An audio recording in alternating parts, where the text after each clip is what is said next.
Samantala sa ibang balita, balik Maynila na marami nating kababayan nagbakasyon sa mga probinsya nitong Semana Santa. Sa NLEX, bandang alas 4:30 ng madaling araw nang kumapalang build-up ng sasakyan sa Bocaue Toll Plaza. Kaya nagbukas ang 3 dagdag na toll booth doon. Umagal din ang daloy ng trapiko sa Balintawak Toll Plaza hanggang Cloverleaf patungong EDSA.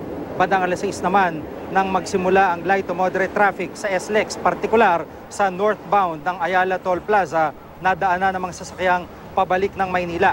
Sa NAIA naman, halos sunod-sunod ang dating ng mga domestic flight bada alas 4 ng madaling araw.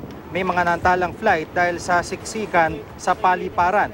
Marami rin sa ating mga kababayan sa mga check-in counter ng Terminal 3 na pabalik naman probinsya matapos magbakasyon dito sa Maynila.